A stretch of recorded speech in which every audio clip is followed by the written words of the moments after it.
Welcome, one and all, to the Revolutionary Wrestling Podcast for this breaking announcement, folks. It is I, the man of the hour, the man with the power, the man that makes the other podcast cower, the prince and potentate of the political parlance, the lord of the Scottish Highlands, one damn handsome man if I do say so myself, your king of extreme, Phil KOE. You can, of course, find me right here at the Revolutionary Wrestling Podcast on YouTube and Spotify. You can, of course, find me at KOE Nation on YouTube, TikTok, Twitch, and Twitter. And you can also find me and Tony G over at Hazard Analysis on YouTube.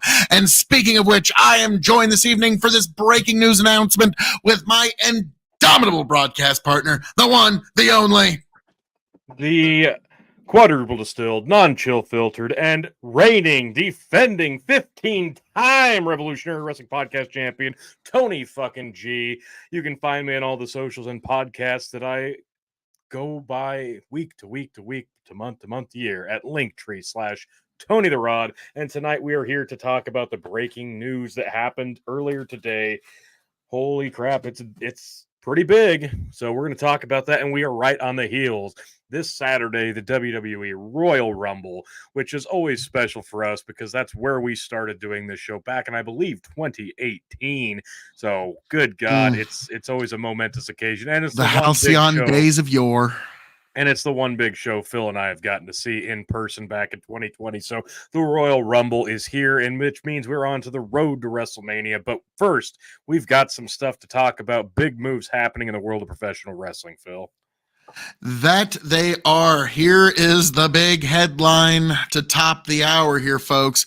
Netflix to stream WWE's RAW starting next year in its biggest jump into live entertainment. This is from CNBC.com by Alex Sherman and David Permack.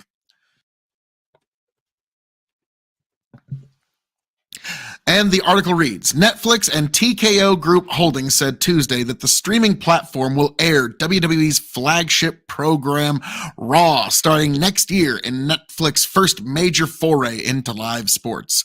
The 10-year deal is valued at more than $5 billion, according to a company filing.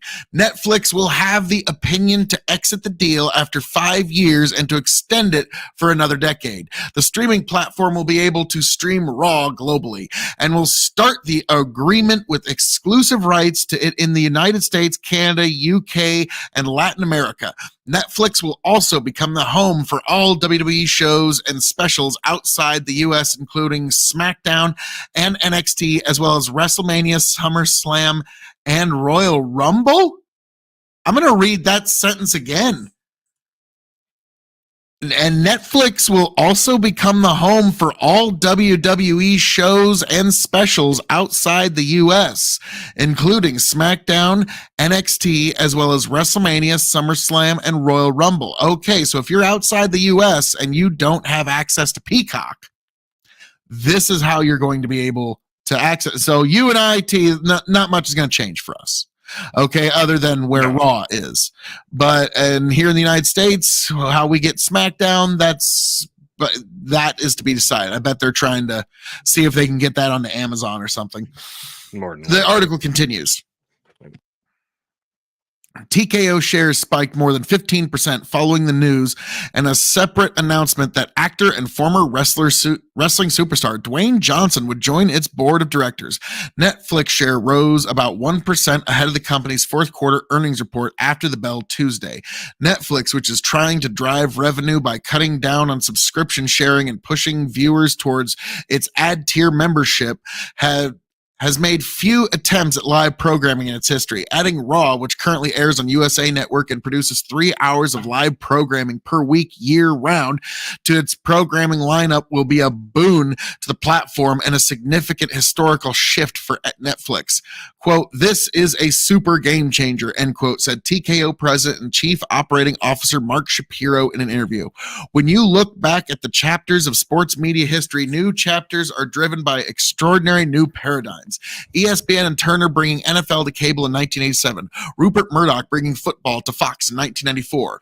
When new histories are written, Raw on Netflix will be such a chapter starter. Netflix has dabbled in sports recently with documentary-type series about Formula One and professional golf, tennis, and football. This deal will allow Netflix to tap into WWE intellectual property for similar projects. With WWE permission, Netflix could even develop movies and series about WWE characters, a person familiar with the matter said. For TKO, the parent company of WWE, striking a deal with Netflix brings WWE wrestling to about 250 million global subscribers. WWE President Nick Khan has had Netflix on his radar as a potential landing spot for Raw for several years. He discussed the world's largest streamer on WWE earnings call in the first quarter of 2022, referencing how Netflix has showed openness to changing long-held stances, such as rejecting advertising and cracking down on password sharing. As recently as December 2022, Netflix co-CEO Ted Sarandos said at the UBS Global TMT conference that Netflix had not, quote, seen a profit path to renting big sports, end quote.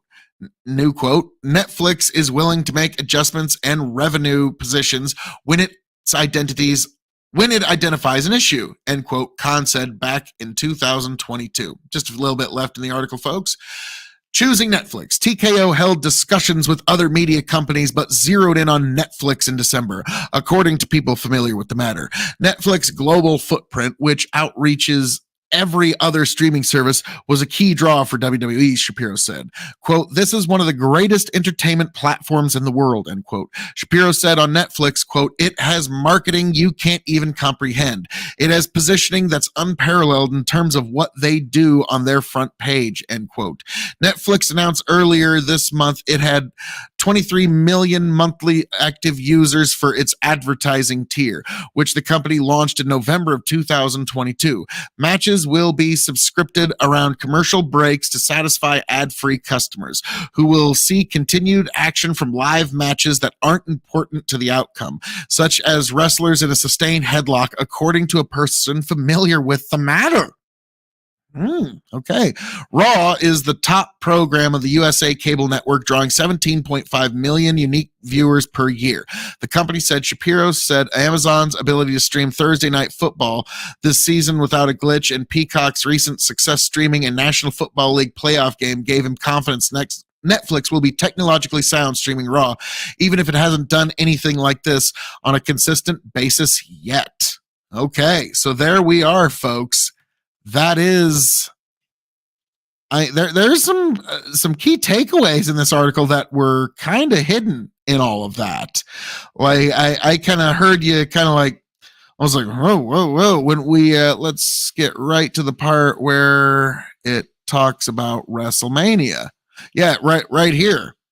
Netflix will also become the home for all WWE shows and specials outside the U.S., including SmackDown, NXT, WrestleMania, SummerSlam, and Royal T. I mean, well, okay, but this says outside the U.S. Is that what you said, right? Outside the U.S. Outside the U.S., but yeah, I mean, okay. There's going to be quite a few people in the U.S. that are going to suddenly have an IP address outside the U.S. That kind of sure. thing. Well, I understand that, but like my first takeaway is this: like, I understand the U.S. is going to be your base subscription here, but if this works the way they anticipate it working, I would expect that their relationship with Peacock is probably going to go the way of the dodo bird, not the peacock, because Netflix is a much more user-friendly, established brand that most people already have a subscription to. That's something that people would rather have, and I guarantee you, if they have the choice, I just have Netflix so my daughter can use it. Yeah, people will dump Peacock in a heartbeat, especially if you can use a different VPN. Like this, even if they continue doing that solely outside of the US, the VPN market alone could kill Peacock, which I guarantee you NBC is not happy about this. So I guarantee you Netflix is probably I bet Netflix is well aware of that and doesn't care. They're looking for any way to try and kill off Peacock. So yeah, they would absolutely. This is now we understand like WWE's never shied away from having superstations and cable fight over their product. They don't care. This is streaming though, and that's where we're at now. So whole the new big world. thing here is that well, here first we've got a couple of comments from Captain Ivan. Just went to his T-Mobile provider and he put his year subscription to Netflix. And followed up, I'll give my WWE programming on Netflix when they go in another year. I charged on my credit card. They will put it automatically on there. So, yeah, I would love to dump Peacock. The only reason I have Peacock is for the WWE Network stuff. So, I kind of hope it does go to Netflix. I've always found Peacock to be very clunky in terms of being a user-friendly streaming device. It's not great to navigate. The search bar is my daughter liked awful. The Mandalorian. That was the only other reason to have Peacock. What? They have The Mandalorian on Peacock? Oh no, Disney Plus. That's Disney Plus. Sorry. It's like hang on, did you actually have a reason to have Peacock? Because that's really the only one I have. God, you're right. No, that was Disney Plus. Yeah. Then I was like, oh no, we like to watch South Park. No, wait, that's HBO Max. Let's see. I really like Game of Thrones. No, wait, that's HBO Max. So yeah, this could kill off. I really like the show Invincible. No, that's Amazon Prime. Yeah, I can't really if it wasn't for WWE, you would. Yeah, Tony's looking forward to Netflix being full-time WWE. That would be absolutely. Just the entire library. The big thing, though, here is that since its iteration in the early 90s, Monday Night Raw has been a USA Network staple, save for a 3-ish year break there from 2000 to 2003 when Raw moved to TNN, then known as TNN, then eventually became Spike, and then they moved back to the USA Network. But they've been there for since the early 90s, except for that little sabbatical. This is the first time since Raw debuted, was it 92, 93, I believe, that Monday Night Raw will no longer be on cable TV. Yeah, it will be a streaming entity, which is absolutely insane. You could have told me that 2 years ago, and I would not have believed you. That's because they said this all the time in the WWE 2K19 game. So this was still 4 years ago, almost 5 years ago. Actually, now 5 years ago, they were saying that Monday Night Raw was the longest running televised episodic television show in television history, and now it is moving coming to an end to streaming. Yeah. So I got that a weird record comes to an end. That's I want to know, we need to look into when the last Raw on USA Network is going down. And I might come over to your house if that's okay. I think we might make that make that a mandatory viewing. Yeah. Yeah. We're gonna, yeah. Now, if we find out, nope, they already did it. Fuck you. Netflix is really? But now I got a feeling Netflix, of anything, they understand the wrestling industry. Nope, you got to finish these dates. You got to finish these dates you booked. And they're going to finish this out. I think we're looking at a year out. January of 2025, I believe, is when the move will actually happen. So we're looking at about a year out, I believe, which a lot can happen in a year. Now, also with this move, though, NXT is moving to the CW starting, I believe, around the same time. But the bigger fallout here is that USA Network's not losing WWE entirely. They're gaining SmackDown, which means SmackDown is losing its Fox affiliation, which, let's be frank, we didn't expect that pairing to last. Yeah. Actually, I didn't expect this pairing to last as long as it has, because I'll be frank, they didn't have the star power or the trajectory to make that partnership work long term. Granted, the bloodline and Roman Reigns, that's been keeping it barely alive in terms of what Fox would want to have on its show.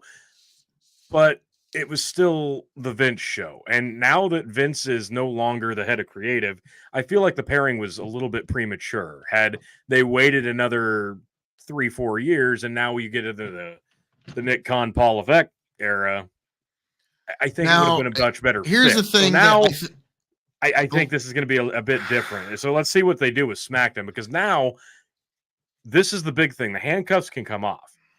What they were limited to on Fox with SmackDown, they can kind of ease off on USA.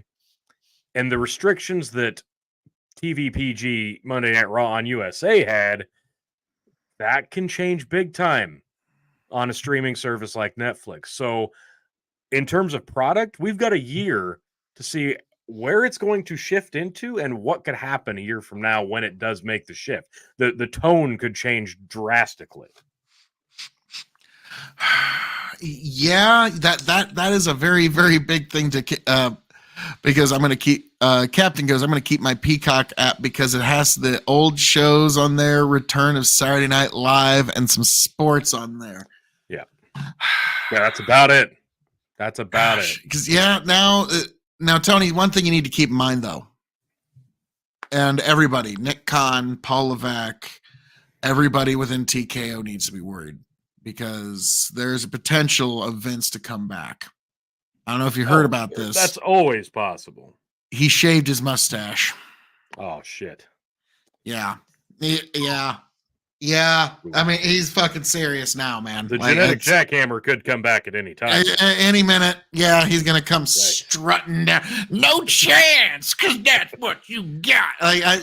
Do you think you're ever going to hear that music again? I hope. I really do as well. I mean, yeah, just once. God almighty. Vince, he shaved his mustache, but it sounds like he's kind of finding a new place to where he's supposed to be.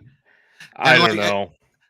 Now, the thing is, you'll notice here, you can definitely tell who needed the help here because TKO jumping in with Netflix, 15% stock jump that day.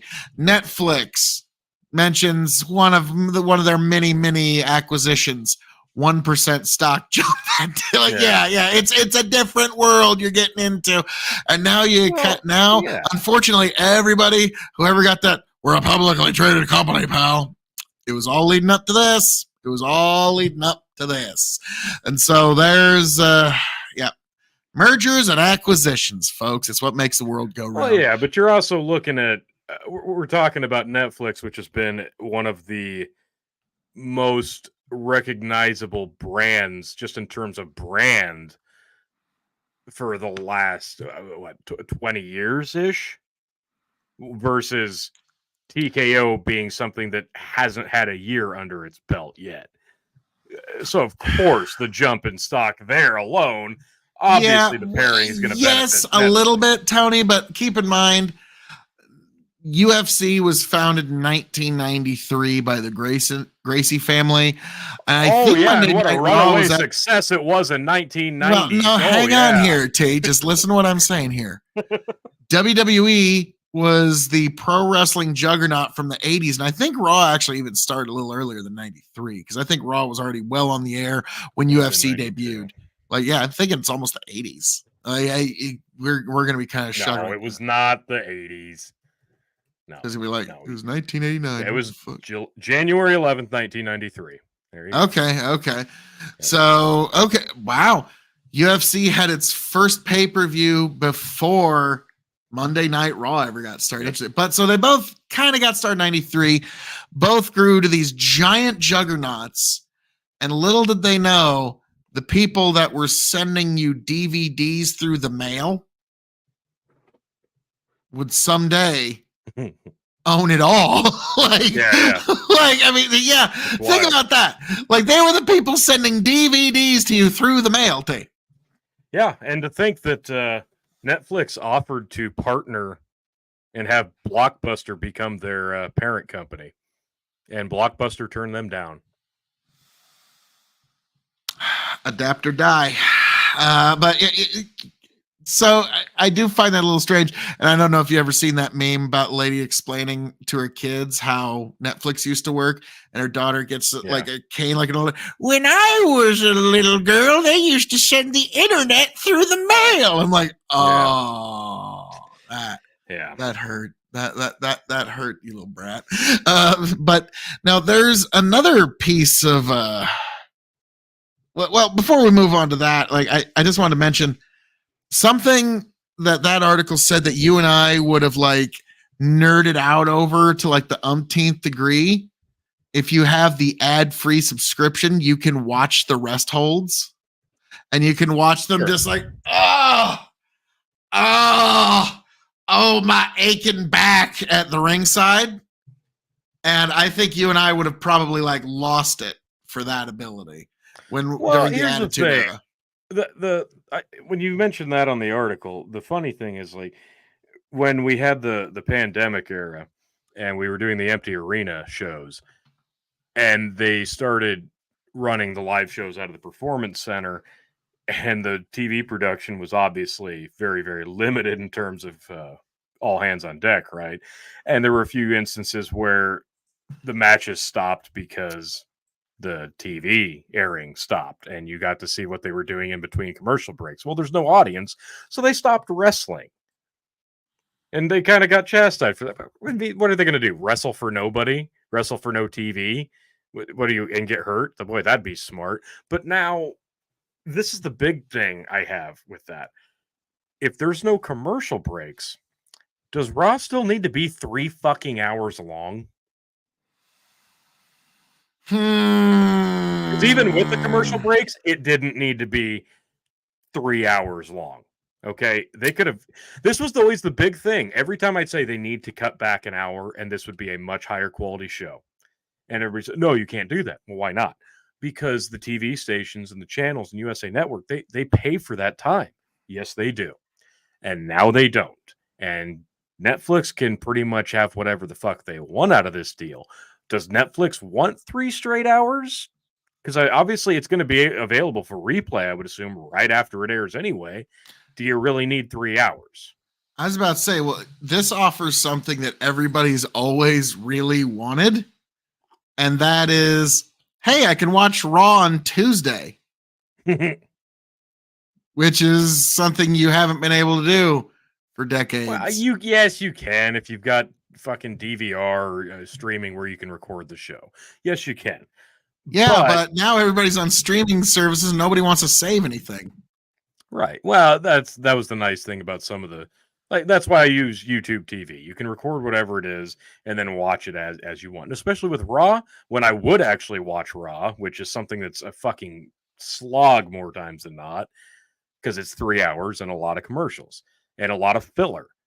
But now, if you can cut that down to 2 straight uninterrupted hours, that's still a lot of time to fill, but the opportunity for higher quality content is clearly there. So I think this should be a move in the right direction in terms of what kind of show they're producing. And you're already seeing glimpses of the show transitioning out of the Vince McMahon mind of production and kind of easing into what it could be. So with this move, I think over the next year, you're going to see the transition begin. So that way, when it does make the jump over to Netflix, it'll be a little bit more seamless on what they want to do heading down the line. And the fun, I was going to mention also with SmackDown, hell, that debuted in '99, and that was on an obscure channel called UPN. And then eventually that moved to, it started running on the CW in 2006. And that was the merger of UPN and the WB, and then to My Network TV in October 2008, and then SmackDown kind of fizzled quite a bit. And then it returned to Thursdays in 2015. But then, in 2016, then it was on USA. So SmackDown has been on USA before. That was when, that was not the most recent brand split, but the one that really kind of led us into the era we're in right now, brand split. And it really didn't feel like different shows at the time. This is a big opportunity for an actual real feeling split of rosters, of having two separate companies under one brand, under the WWE brand, under TKO, because your flagship show of Raw being a streaming show exclusively versus your cable show SmackDown now. They could have very, very different feels, very different ratings, very different tones. Obviously, it should garner completely different production style if we're having uninterrupted streaming. So this actually could be very, very big in terms of actually splitting two separate brands. And with NXT moving to the CW and really kind of establishing itself, not so much as the third brand, but really that kind of gives it more of that. I'm hoping it goes back to the developmental feel. So really, you were looking at what we could be having as a really, really solid 3 separate real feel brands from the WWE moving forward. Well, you know why they haven't done anything with SmackDown yet is because you just know Nick Khan or somebody's thinking, God, if we could get Raw on Netflix and SmackDown on Amazon.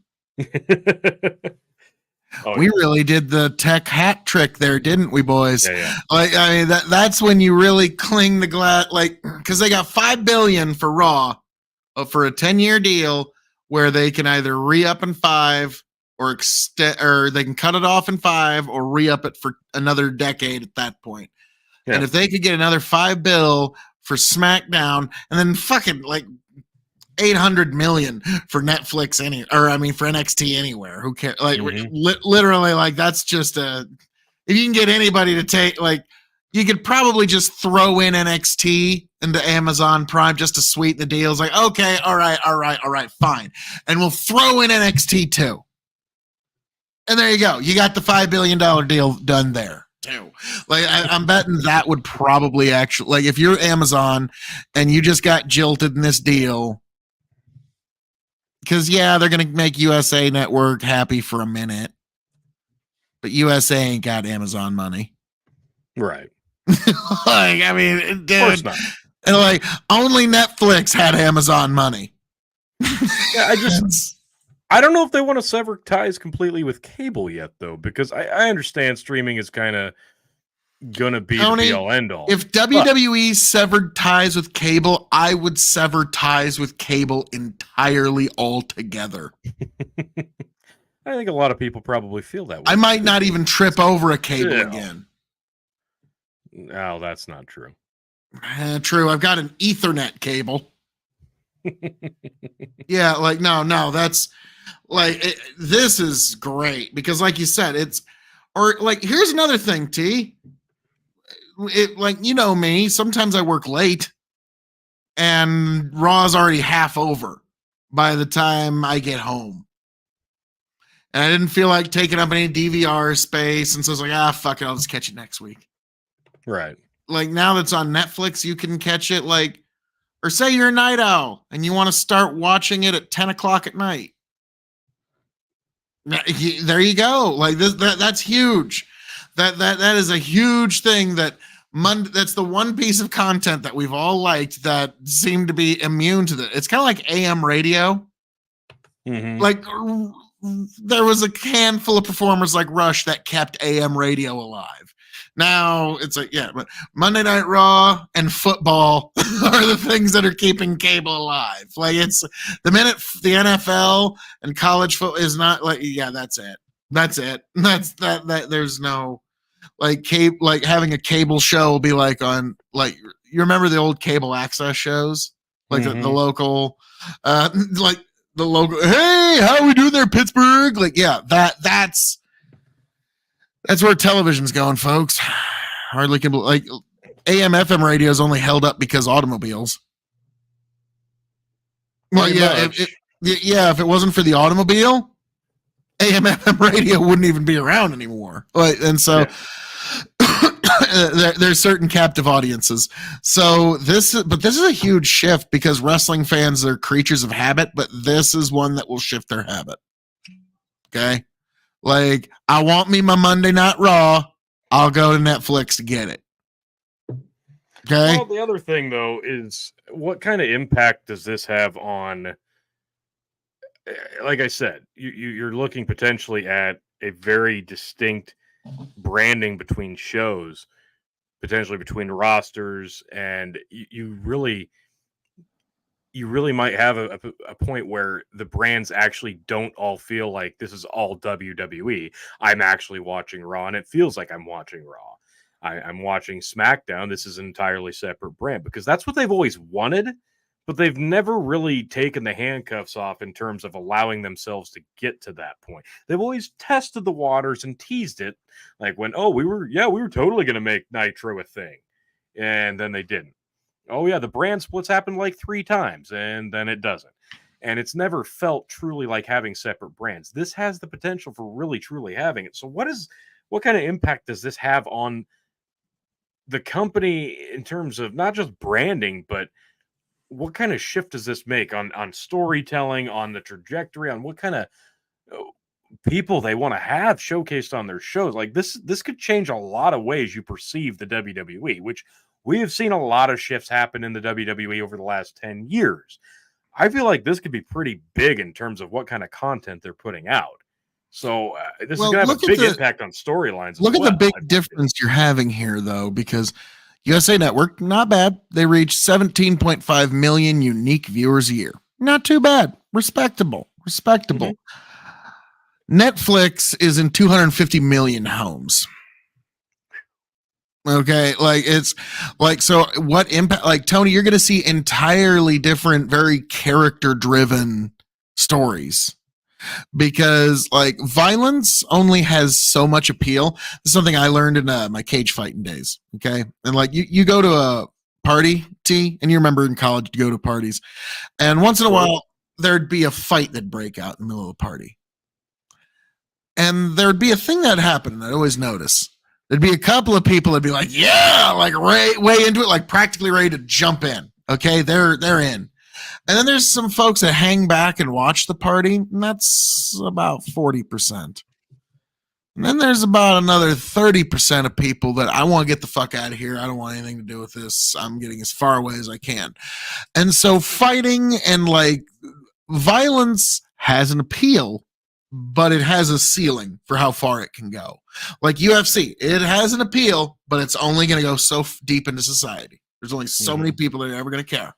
And WWE, the way they can hook a few more people is their character-driven storytelling that happens to use violence as its vehicle. And so, man, like a couple of these Netflix shows have awful writing. Some of them have good writing. You're probably going to see a couple of woke storylines. You're probably going to see something of a more sexual nature on certain shows. Yeah, I'm betting. Yeah, there's going to be like, okay, third hour of Raw is 18 plus. Yeah. Sorry, kids, you can only watch the first 2 hours of Raw.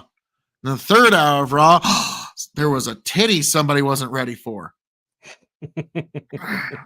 Like, yeah, that's exactly what I mean, though. What a tonal shift this could be. I mean, this is no.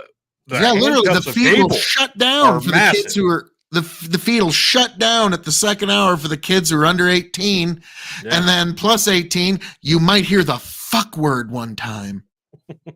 Like this is unprecedented waters, because the thing about like Monday Night Raw when it debuted, they didn't really know what kind of show it was going to be, what it was really supposed to do. They didn't understand the point of it. All they knew is they needed to create another show, because at the time there were so many shows that the WWF at the time was putting out, but it was very, very inconsistent. A lot of it was just recorded house show matches with somebody talking about it in a studio on a Saturday morning. Or you'd have the occasional Saturday night's main event, which was a big show, but not a pay-per-view show. It didn't have a weekly canonical show to build things off of. So you had to pay attention to whatever show it was that you had in your TV market on whatever day or night that they decided to play it at the time. And it was very hard to really truly follow, because we didn't have the internet back in these days either. It was kind of hard to follow the major, not just the major you kind of knew, but everything else, you didn't really have a good idea. If you missed something, that's why the recap was so damn important. So when Monday Night Raw launches, they realize pretty quickly that this can be canonical. They can turn this into a progression every week, and this can be a vehicle to push the storylines forward. And once that happened, all those other iterations of programming really just kind of went the wayside. And we're like, okay, now this is what we do. Weekly episodic TV. This makes more sense. This is much more formatted to what we want to do in terms of storytelling. Because we had primetime wrestling, wrestling challenge, superstar, so many different things. And it really just didn't do a good job of telling all the stories that they wanted to for the brand at the time. So the early days of Raw were so minor bush league. Like, it was very, very different in terms of what you see today.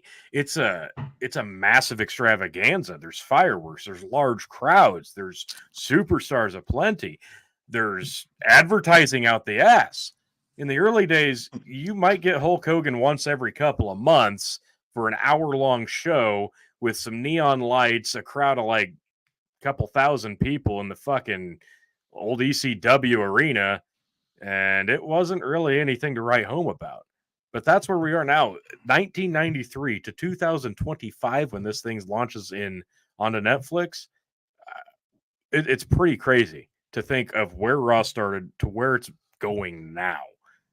It really was a runaway success that really had no right to be if you look back at the early days of it. God, that is true. I mean, it's come so far, and now, yeah, there's superstars aplenty every week, and like everybody complains that you don't get Roman Reigns every single week. The guy's like, he's wearing both Hogan and Andre's boots, and we're complaining that he's not there 4 times a month. Like, you need to now with a 3-hour show. You especially got some time to make some stars here. So you can build some new stars, create some new stars. Now, the thing that you and I have a big fear about, T, is, boy, howdy, how soon till this gets away from the spirit of the wrestling that we love? Yeah, that's kind of always going to be the real question. Like, what? And that's what I was kind of alluding to, because it does raise a bunch of red flags, because anytime you make a major change like this, you're running the risk of what you enjoy changing to the point where you don't even recognize it anymore. I think that's a very fair concern for people. I mean, let's not forget, like, even someone that he wasn't really an insider, like he was an outsider that was given too much in, Vince Russo. And a couple of, like, he was there for like 6-7 years, and he's like, why don't we just get rid of the ring? Like, when he was in WCW, he sincerely, as a sincere idea, said, let's just get rid of the ring altogether and just become a full-time drama. And like, let's see if we can get the people to buy an entire show without the ring. And it's so, how soon until some corporate Peabody comes up with that kind of idea? Now, here's the thing. They kept Vince McMahon in, which I get it. Like, he convinced the world he was pro wrestling Willy Wonka for so many years. Because, folks, I don't know if you know this or not, but that's what a publicly traded company is. That's what the Dow Jones, the NASDAQ, and the S&P 500 actually are. It's a bunch of companies that traded their company now publicly, and they've convinced Tony G, I am the Willy Wonka of printing up these labels. Tony G, I am the Willy Wonka of making glasses. Tony G, I am the Willy Wonka of professional wrestling, pal.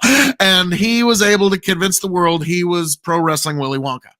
Okay, now he's going to walk with billions of dollars on that sale. Give the man his due. Okay, no matter how this goes, he's walking away with billions. Now, the problem is his power has been diminished greatly. It's been diminished significantly as of late. He just publicly got smacked down not too terribly long ago, and the new, I think it's Ari Shaffir. Is that the name of the guy who runs TKO? I think, or is that a comedian Ari that goes Emanuel, on? Isn't it? Okay, or did I just state a comedian that goes on Joe Rogan once in a while? Yeah, that Yeah. Ari Shafir. Yeah, that'd be Ari Shafir. Yeah, okay. Yep, okay. Mark Shapiro is the TKO president. Okay. I read his name there, but I thought he was the co-CEO. But okay. Mark Shapiro. Yeah, he kind of did publicly smack down Vince not too long ago and kind of put him in his place. And so there's going to be some need for some new blood in the TKO board, T. It's some new blood, but somebody that understands the business, somebody that knows the business, somebody that would assuage marks like you and me. And I think they found the perfect way to do it. And this is according to ESPN.com. The Rock appointed to UFC WWE's TKO Group Board of Directors. Mike Raimondi, ESPN staff writer. The Rock is going. Do you have an opinion on him? No. Go ahead. Okay. The Rock is going to need some new custom business suits for his well-muscled 6'5" What? Man, I'm gonna where do you go to get this kind of puff piece written about you? This is written. This is like if I wrote an article about me. Okay, that's the first sentence. The Rock is going to need some new custom business suits for his well-muscled 6'5" frame. I'm not even acknowledging the verbal blowjob this guy is doing in print. I want to see what the first three paragraphs yield. No. You're running right past something that's completely fucking ridiculous. The Rock is going to need some new custom business suits. Does this stupid fuck not even know who The Rock is? Because he's kind of been doing the business guy thing for a while. I was about to say, The Rock has more money in suits than this guy is worth in his life. Yeah. And me and you and probably the next 40 people combined, just pick any random 40. Yeah. And The Rock probably has more money in suits. Yeah. Okay, but no, don't get me wrong. The Rock can always step up his wardrobe, but we go on. Dwayne Johnson, the actor, former WWE superstar, and most followed American man on social media platforms in the world, was appointed Tuesday to the board of directors of TKO Group, the publicly traded company consisting of UFC and WWE. So the second paragraph is just okay, I need this guy to write my obituary. Are you kidding me? This is beautiful. Johnson is one of the most well-known wrestlers to ever come out of WWE, winning the promotion's championship 8 times. In addition to his appointment, Johnson, 51, has been granted full ownership of The Rock trademark, which has been owned by WWE. And Johnson has signed a new services and merchandising agreement with WWE that, quote, provides for his promotional licensing and other services, end quote, per a release. Quote, being on the TKO board of directors and taking full ownership of my name, The Rock, is not only unprecedented, but incredibly inspiring to my crazy life coming full circle, end quote, Johnson said in a statement. Quote, at my core, I'm a builder who builds for and serves the people, and TKO, Ari Emanuel, is building something truly game-changing. I'm very motivated to help continue to globally expand our TKO, WWE, UFC businesses as the worldwide leader in sports and entertainment, while proudly representing so many phenomenal athletes and performers who show up every day, putting in the hard work with their own 2 hands to make their dreams come true and deliver for our audiences. I've been there, I'm still there, and this is for them. Earlier this month, Johnson teased a potential match with his cousin, WWE Universal Champion Roman Reigns, in an appearance on WWE RAW. The match could happen at WrestleMania 40 in April. If it comes to fruition, it would be Johnson's first proper wrestling match since 2013. Since his time in WWE, he's been busy, whether it's been with his TV and film studio $7 production or Terramana Tequila or Zoa Energy or Project Rock, the Under Armour apparel line that has a deal with the UFC for fighters' fight week footwear. Johnson is also a partner in the recently merged Ultimate Football League. Despite I mean, they got to get that one in, right, T? I gotta stop you. Like, boy, you just listed off who's that of business endeavors for The Rock. Because holy shit. Terramana Tequila, I'm sorry. It's fucking terrible. It's absolutely terrible. I didn't even know he had a wardrobe endeavor. That's great. I was familiar. He bought the XFL right at the worst possible fucking time, and then it sucked. And yeah, then they had to merge with the USFL, which also sucked, and it's about to suck again. The Rock's just always there to bail out Vince McMahon when he fucks up. I'm just saying, like, a lot of these business ventures The Rock has are essentially the worst versions of his movies, which are most of them. Yeah, I'm looking at you, Black Adam, and most of the Fast and Furious movies. So, yeah, you notice they didn't say DC movie superstar. Yeah.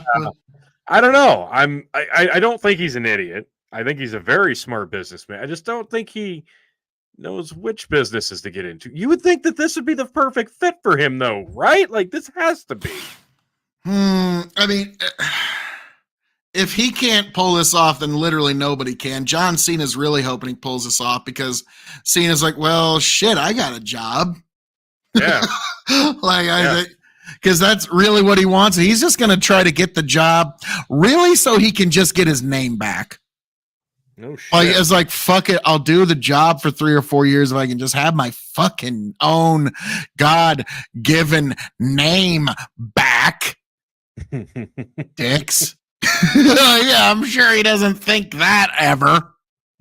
Yeah, I don't know. This isn't shocking. Like, most of these business endeavors that you listed off for The Rock, like, it's pretty much just him in spirit only. Okay, we've seen the commercials of him holding up the horrible bottle of Terramana Tequila. I guarantee you that's the last time he held a bottle of Terramana Tequila in his life. Okay? Remember that clip of him like taking a bite of the agave? Yeah. And then the minute it's cut. Yep. Oh God! It almost went down my throat. Oh God! Yeah. Give me some Perrier water.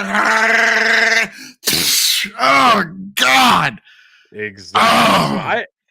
It's not like his plate's too full between acting and these business endeavors. I think this is probably fine, and it should be in his wheelhouse. So I think this will be a. Who really thought he was really going to be hands-on with the fucking UFL? Okay, not me. I think he was. Oh just shit! Really I figured he was going to be hiking a ball. It was going to be like Will Ferrell in that basketball movie. Who he owns the sports league and he's also the fucking main star of one of the teams. I figured that was going to be how Rock was. Oh yeah, absolutely. It's like, who the hell has $10,000? Like, yeah, okay, all right, but beautiful. What the fuck's that movie called? Do you remember? Semi-Pro. Oh God, that's a great one. Anyways, Rock, please make that happen. I mean, the WWE can film it and we can just fake it for you. Please, just make that happen. Just The Rock's versus, fuck it, I'll be the starting quarterback of my own team in my own league. I would watch that sincerely. But probably watch that too. Tony's like, yeah, I'm a little ashamed of myself. But so the article continues, Tony, because don't think that this fucking tongue filleting by this author is quite done yet. Oh, absolutely not. All right. Despite all his ventures, Johnson has stayed connected to TKO's properties. He will star as MMA legend and UFC veteran Mark Kerr in an upcoming movie, and he is a vocal fan of the UFC. Johnson is a longtime friend of WWE President Nick Khan. Nick says, Shaka Khan, I did not say that right. Nick's sister was the creator and executive producer of Johnson's show, Young Rock. Now, I have to say, Mark Kerr, Tony? Mark Kerr. Okay, T. I'm just going to go ahead and say it. Even at his peak, when Dwayne was taking all the vitamins, he was taking all his vitamins, he was eating his chicken breasts and eating his Wheaties. At the peak of the Attitude Era, there ain't hardly anyone in God's creation that was as juiced as Mark Kerr. Okay, like there's nobody as jacked as Mark Kerr. Okay, like that.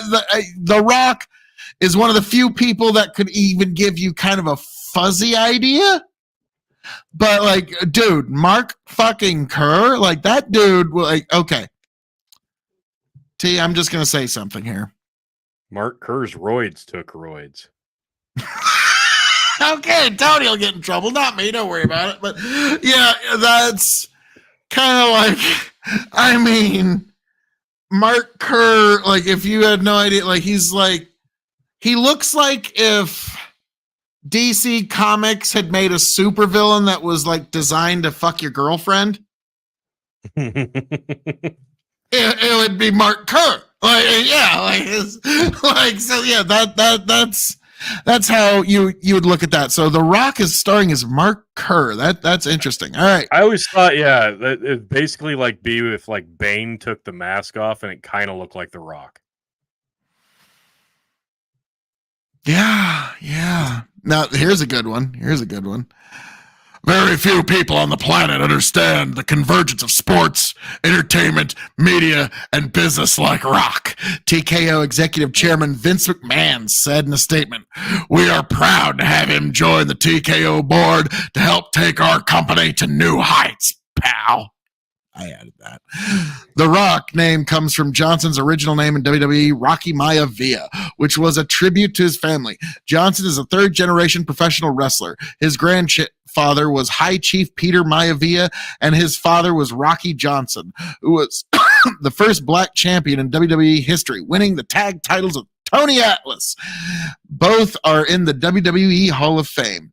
My grandfather, High Chief Peter Maivia, and my dad, Rocky Soulman Johnson, would have never thought this day would come, Johnson said in a statement, which is why I'm very humble to have it a seat at the table that has decades of history and family legacy for me, a table that my family helped to build.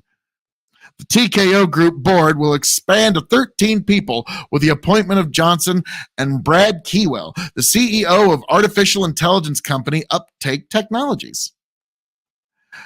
So, folks, we now know what The Rock is cooking, and it's like $600 plates of foie gras.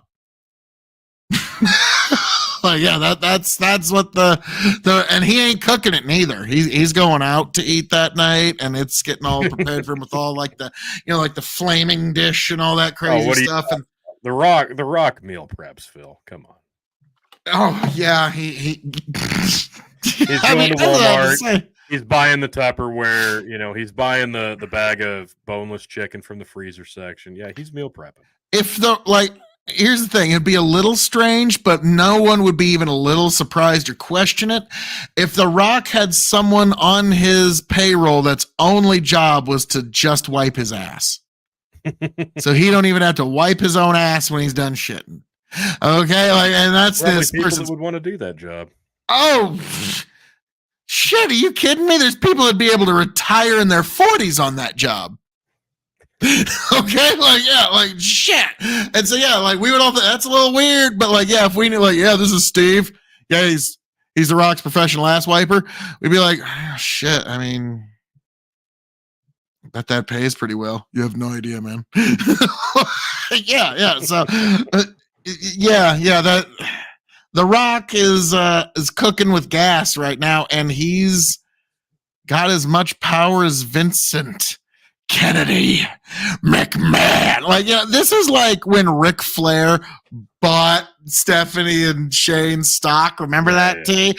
Like, this is almost like I had to legitimately say, I was talking to my girlfriend before I came here, and I was like, yeah, I got to talk about the fact that that TKO is going to be or WWE is going to be on Netflix, and The Rock's joining the board. And no, this isn't like an on the show thing. Like, yeah, guess what? I'm on the board. Like, no, this is an actual real meetings and actual contracts were signed. The Rock is on the board now. Because you say that to someone that doesn't know. It's like, okay, it sounds like you're just a mark for the angle. It's like, okay, yeah, Phil, The Rock owns the company. Yeah. You're like, no, he's on the board. Oh, is that like what they're calling the commissioner now? No, fuck you. No, this is real, damn it. Yeah, it's real. It's like, yeah, the harder you try to explain this, the more it seems like you need to be in the fucking funny jacket. But yeah, that's Tony. You're just nodding like, yeah, I've been there. I find it funny that the guy who led the Nation of Domination and the guy who led Degeneration X are like two of the most important people in the wrestling business in terms of owning and operating it. Like, I'm always going to give the Nation of Domination a little bit more credit than Degeneration X, because it got that one white kid in the gray sweater and the thick glasses to throw the fist up, and the camera's like, just Kevin Dunn's like, oh, we got to get a shot of that. No, get the 13-year-old white kid from Tuscaloosa, Oklahoma, doing the nation fist. Are you kidding me? Get that on camera now. That is the power of pro wrestling right there. Okay, and you're right. One of the guy that the Nation Domination was trying to get over, and one of the guys that Degeneration X was trying to get over. It was like, dude, you remember Triple H was not the guy. Okay? No. He was. No, Triple H had his ass out on TV with his dick in a stocking for an episode of Monday Night Raw. And The Rock released a song on a CD about eating pie. But here we are in 2024. Right. The Rock thought he was a singer for a little bit. That's right. He is a singer, damn it.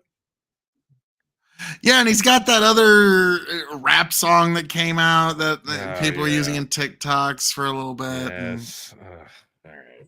How did that go, T? No. Not that you've ever worked out to it. It's about fame. It's about power. It's about power. Yeah, there we go. Yeah. And if you tell me you haven't been listening to that when you're doing this you're a fucking liar. I haven't, but I will now. Okay, Tony's like, yeah, that's what I'm doing the bench press. That's when I drop that song. That's not for my pulls. Are you kidding me?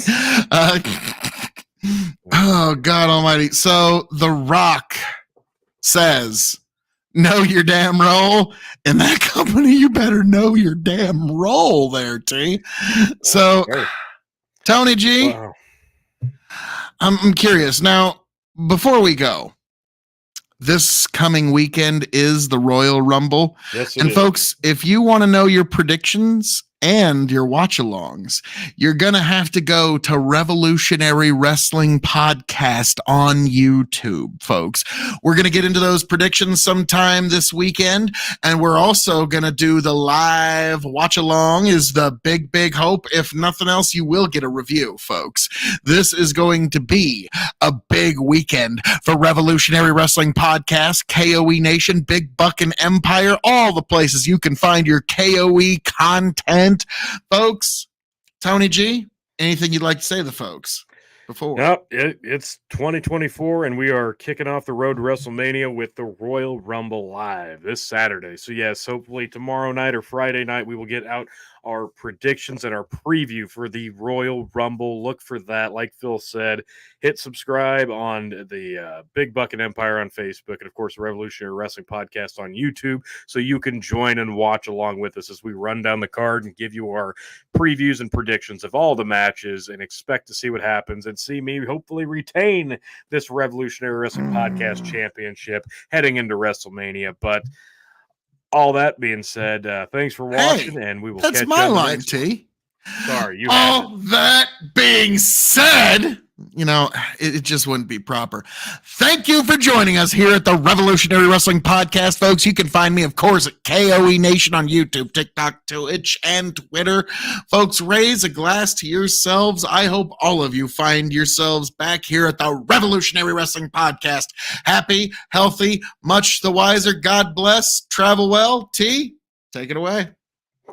We'll catch you for the predictions, the preview, and the review, and the live stream Saturday. Royal Rumble, folks. Do not miss it. We'll see you there.